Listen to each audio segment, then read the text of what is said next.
I think it's pretty much a done deal. I still have to talk to my managers though. I said I still have to talk to my managers. No.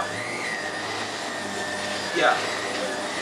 I have to talk to my managers. My managers.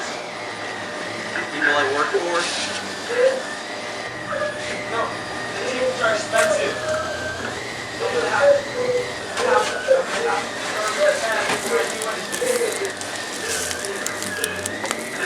It's a legal thing. I have to.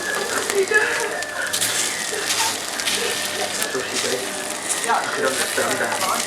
Take the pain away. Other than that, it's the best decision So she felt and she got him. But only after me. That went without saying. Well, at least we knew who the father was now. It wasn't just the baby that died that day. Something inside Sick Boy was lost and never returned. It seemed he had no theory with which to explain a moment like this. Nor did I. Our only response was to keep on going and fuck everything. Pile misery upon misery, keep it up in a spoon and dissolve it with a drop of bile, then squash it into a stinking purulent pain and do